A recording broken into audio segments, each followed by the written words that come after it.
আচলতে কালি যিটো ঘটনা হৈছে পৰিষদৰ কাৰ্যবাহী সদস্য ধীৰেন সোণোৱালৰ বাসগৃহত বহুত সামগ্ৰী উদ্ধাৰ হৈছে বুলি কালি আমি নিউজত পাইছোঁ যে ই জাতিটোৰ কাৰণে অতি দুৰ্ভাগ্যজনক বিষয় যে যিখন চৰকাৰে সোণোৱাল কছাৰী জনগোষ্ঠীটোক উন্নয়ন কৰিম বুলি স্বনিয়ন্ত্ৰণৰ অধিকাৰ দিম বুলি দুখীয়া দৰিদ্ৰ সমপৰ্যায়লৈ লৈ যাম বুলি যিসকল ব্যক্তিৰ নেতৃত্বত পৰিষদখন গঠন হৈছিল চৰকাৰে যাক এই পৰিষদৰ ৰখীয়া পাতিছে তেওঁলোকৰ নেতৃত্বত কোটি কোটি টকাৰ সামগ্ৰী উদ্ধাৰ হৈছে।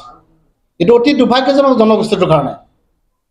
আমি গম পাইছোঁ যে দীপুৰঞ্জন মাকৰে প্ৰাক্তন মুখ্য কাৰ্যবাহী দীপুৰঞ্জন মাকৰেৰ নেতৃত্বত ধীৰেন সোণোৱালৰ নেতৃত্বত বৰ্তমানৰ কাৰ্যবাহী সদস্য টংকেশ্বৰ সোণোৱালৰ নেতৃত্বত এই বিয়াগম কেলেংকাৰী হৈছে বুলি আমাৰ অনুভৱ হৈছে আৰু কালি এইটো প্ৰমাণ হৈছে।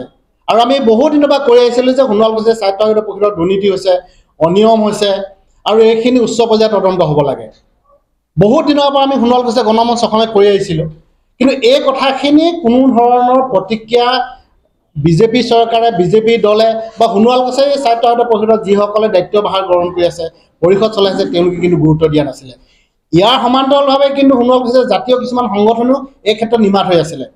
তো সেইকাৰণে আমি এই পৰিষদখনক ভংগ কৰি এখন অন্তৰ্বৰ্তীকালীন যদি নতুন পৰিকল্পনা কৰিছে গঠন কৰিবৰ কাৰণে কৰক, কিন্তু এই দুৰ্নীতিকাৰী যিসকল দীপুৰঞ্জন মাকৰেৰ নেতৃত্বত চলা পৰিষদখন টংকেশ্বৰ সোণোৱালৰ নেতৃত্বত চলা পৰিষদখন সকলো যে দুৰ্নীতিকাৰী সেইকাৰণে তেওঁলোকক বৰ্খাস্ত কৰি নিৰ্বাচন অনুষ্ঠিত হ'ব লাগে বুলি আমি কৈ আহিছোঁ।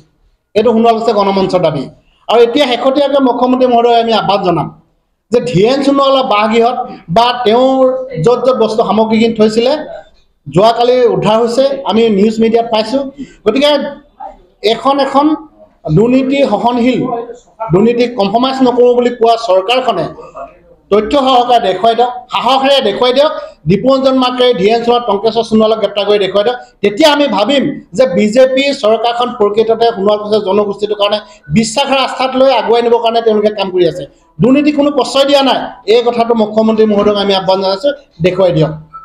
নহয় দুৰ্নীতিকাৰী যিয়ে নহওক, সি মানৱ ডেকা মানুহে হওক, মুখ্যমন্ত্ৰী সোণোৱালৰ ডাঙৰীয়া, মুখ্যমন্ত্ৰী হিমন্ত বিশ্ব শৰ্মা ডাঙৰীয়া মানুহে নহওক, যাৰে মানুহ নহওক, কিন্তু আমাৰ কথা হ'ল কি তেওঁ সোণোৱাল কছাৰী জনসাধাৰণে তেওঁলোকক দায়িত্ব দিছিল, নিৰ্বাচন হৈ তেওঁলোকক দায়িত্ব দিছিল। তেওঁলোকে সোণোৱাল কছাৰী জনসাধাৰণৰ একোজন নেতা বুলি তেওঁলোকে টেটু ফালি সংগঠন কৰিছিল, ৰাইজক লৈ আহিছিল, 6 শিডিউল দিম, স্বায়ত্তশাসন দিম, আমি ক্ষমতাৰ বিকেন্দ্ৰীকৰণ কৰিম, এই বুলি তেওঁলোকে যেতিয়া ৰাজপথলৈ ওলাই আহি জনসাধাৰণক লৈ আহিছিল।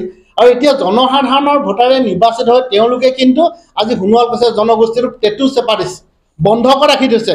গতিকে যিয়ে নহওক, সি মানৱ ডেকাই হওক, টংকেশ্বৰ সোণোৱালে হওক, দীপুৰঞ্জন মাকৰাই হওক, প্ৰাক্তন মুখ্যমন্ত্ৰী সৰ্বানন্দ সোণোৱালৰ মানুহে হওক, মুখ্যমন্ত্ৰী মানুহে হওক, যাৰে নহওক, কিন্তু তেওঁলোক সোণোৱাল বিদ্বেষী, সোণোৱালৰ কাৰণে অহা ধন সম্পত্তি টকা পইচা তেওঁলোকে আত্মসাৎ কৰিছে, তেওঁলোকক কিন্তু গ্ৰেপ্তাৰ কৰিব লাগে।